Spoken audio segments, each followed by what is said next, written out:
আসসালামু আলাইকুম। প্রিয় দর্শক, কথা বলার সময় খুব স্পষ্টভাবেই কথা বলেন।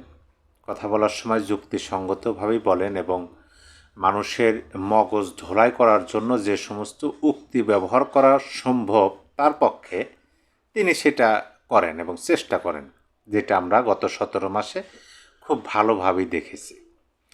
গতকালকে নির্বাচন হয়ে গেল। নির্বাচনে কারা সরকার গঠন করবে, কারা বিরোধী দলে যাবে, কে কত আসন পেল, এই বিষয়গুলো এখন পরিষ্কার। হালকা একটু আছে, মানে পুরোপুরি পরিষ্কার না, যেহেতু ডিক্লারেশন এখনও হয় নাই।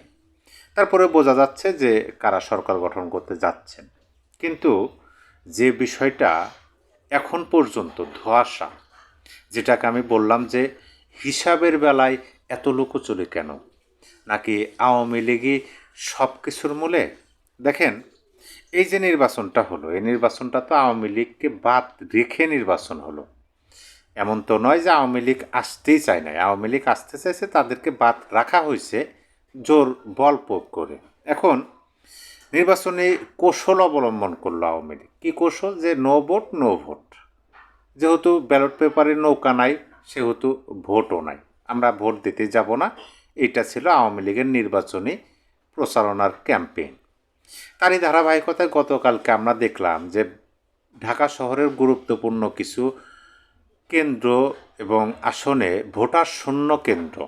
আমরা এটাও দেখলাম, দায়িত্বরত অফিসাররা, আইনশৃঙ্খলা বাহিনীরা তারা ক্রিকেট খেলতেও আমরা দেখলাম। মানে ভোটার নাই, কী করবে, একদম কর্মহীন সময়, বেকার সময়, সেই সময়টাতে তাদেরকে অতিক্রম করতে হবে। আচ্ছা, ঠিক আছে। সরকারের বক্তব্যের দিকে যদি আমরা তাকাই, সরকার সকাল 11টার দিকে, সরকার বলতে নির্বাচন কমিশন ইসি ঘোষণা দিল যে 14% মতো ভোট কাস্টিং হয়েছে। 12টার দিকে তারা বললেন যে না, 14 থেকে সেটা চলে গেছে 32%। মানে যদি আপনি ভোটার সংখ্যায় একটু হিসাব করতে চান, তাহলে 1 থেকে 1.5 ঘন্টার মধ্যে 2.5 থেকে 3.25 কোটি ভোট কাস্টিং তারা করছেন। বেশ সুন্দর কথা, ভালো কথা।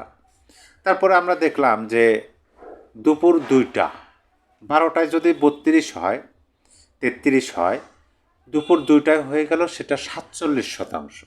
মানে সেখানেও প্রায় 2.25 কোটি ভোটার।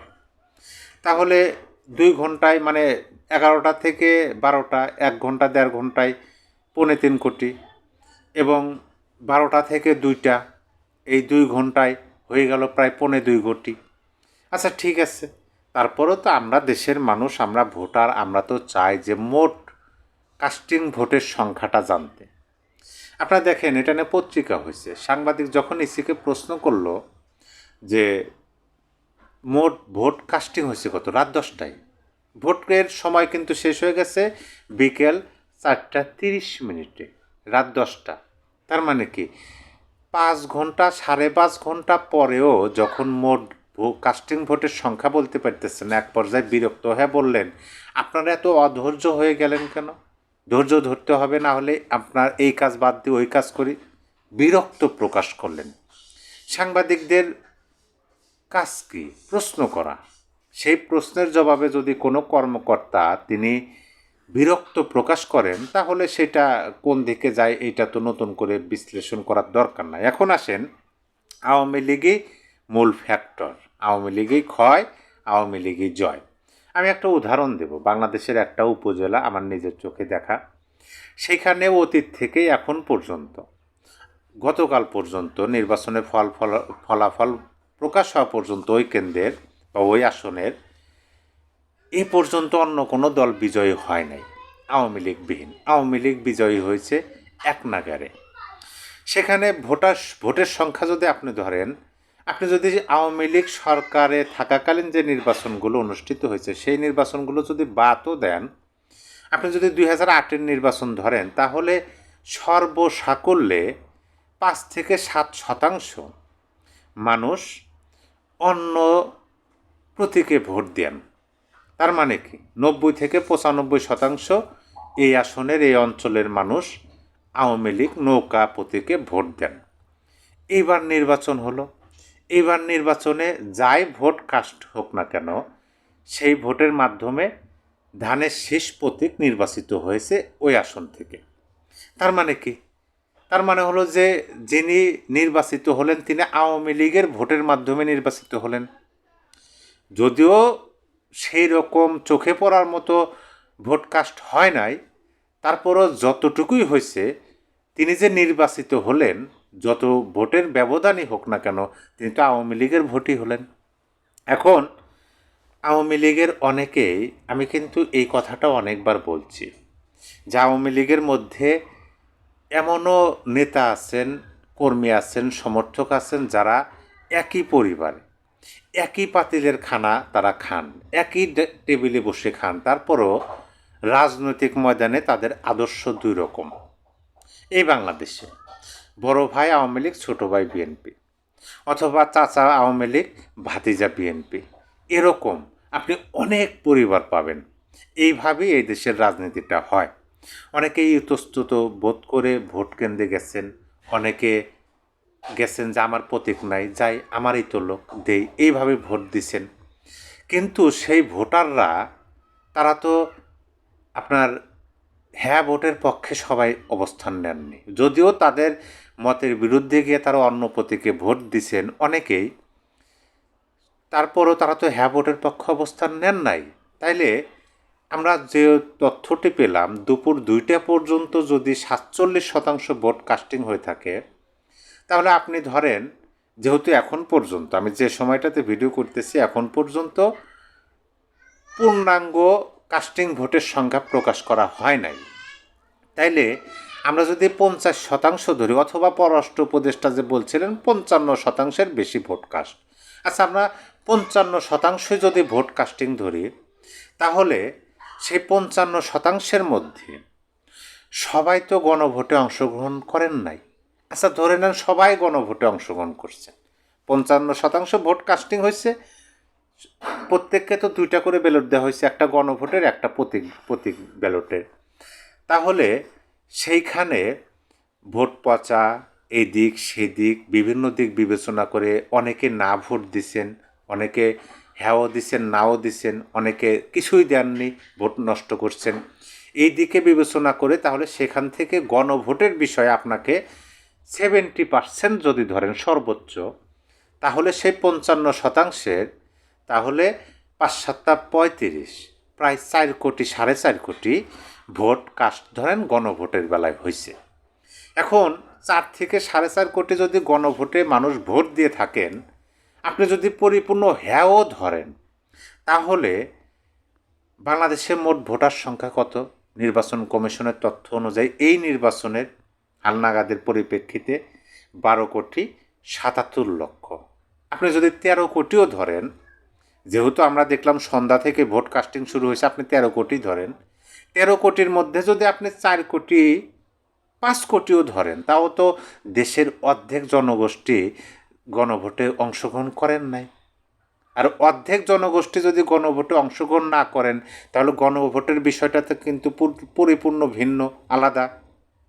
আপনাকে দেখাইতে হবে গণভোটটা তো হলো সমগ্র জাতিকে নিয়ে। এখন আপনি সংবিধান সংস্কার করবেন বা সংবিধান ছুঁড়ে ফেলে দেবেন, সেইটা তো জনগণের পূর্ণ সমর্থন নিয়ে আপনাকে করতে হবে। তাহলে অর্ধেকেরও কম জনগণের সমর্থন নিয়ে তো আপনি এগুলো করতে পারবেন না। তাহলে কি আমরা এই প্রশ্নটা করতেই পারি যে গণভোটের দিকে তাকিয়ে মূল কাস্টিং ভোটের সংখ্যাটা প্রকাশ করতে দ্বিধাবোধ বা একটা আপত্তিকর পরিস্থিতির মধ্যে পড়তে হয়েছে ডক্টর ইউনূসের নির্বাচন কমিশনকে, আর যেটার মূল স্টিয়ারিংটা ঘোরালেন আওয়ামী লীগ। দেখেন, আমি আগেই বলছি যে বাংলাদেশের রাজনীতি আপনি যেভাবেই করেন না কেন, আপনাকে আওয়ামী লীগ কেন্দ্রিক রাজনীতি করতে হয় এবং হবে।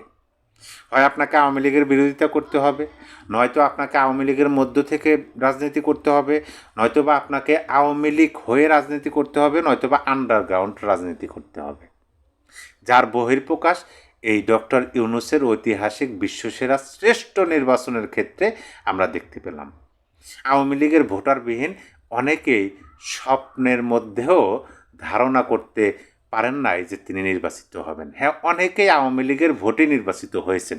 অবশ্যই আওয়ামী লীগের ভোটারদের প্রতি তাদের পূর্ণ কৃতজ্ঞতা থাকবে বলে আমরা আশাবাদী, কারণ তারা যেভাবে ভোট চেয়েছেন সেইটার যদি ধারাবাহিকতা বজায় থাকে তাহলে আওয়ামী লীগের ভোটার, আওয়ামী লীগের নেতা কর্মী সমর্থকদের উপর তাদের অবশ্যই কৃতজ্ঞতা বোধ থাকতে হবে, নয়তোবা অকৃতজ্ঞ ব্যক্তির যে পরিণতি সেই পরিণতির দিকেই তাকে ধাবিত হতে হবে। এটা মহান আল্লাহ পাক প্রকৃতির মাধ্যমেই ঘটান। তাহলে এই যে পুরো বিস্তারিত বিষয়টি আপনাদের সামনে আমি আমার মতো করে তুলে ধরার চেষ্টা করলাম যে এখন পর্যন্ত আপনি কে নির্বাচিত হলো, হ্যাঁ জয়যুক্ত হলো না না জয়যুক্ত হলো, এইটা আপনি সময় লাগাতে পারেন, কিন্তু মোট কাস্টিং ভোটের সংখ্যা এই প্রথম বাংলাদেশের নির্বাচনী ইতিহাসে এত সময় অতিবাহিত হয়ে যাওয়ার পরেও বাংলাদেশের মানুষ জানতে পারতেছে না মোট কত শতাংশ ভোট কাস্টিং হয়েছে। যতটুকুই প্রকাশ তারা করছেন ততটুকুর মধ্যে যথেষ্ট সন্দেহ বিদ্যমান, কিন্তু তারপরও দেশের মানুষ মোট কাস্টিং ভোটের সংখ্যা জানতে চায়। আপনারা আগের দিন সন্ধ্যা থেকে ভোট শুরু করছেন, তারপরও সমস্যা নেই, বলে দেন না। আপনারা 100% বলে দেন, 110% বলে দেন, সেইটাও পারতেছেন না। কেন পারতেছেন না? তাহলে কি প্রতীকের যে ভোট পড়েছে এবং গণভোটের যে ভোট পড়েছে সেইটার সামঞ্জস্যতা মিলানোর জন্য কি হিমশিম খাচ্ছেন? প্রিয় দর্শক, আপনি আপনার মূল্যবান মতামত অবশ্যই কমেন্ট বক্সে লিখে জানাতে পারেন যে এই যে মোট ভোটের কাস্টিং সংখ্যার এত লুকোচুরি, মূল ফ্যাক্ট কি আওয়ামী লীগই হয়ে দাঁড়ালো? সবাই ভালো থাকবেন। আল্লাহ হাফেজ।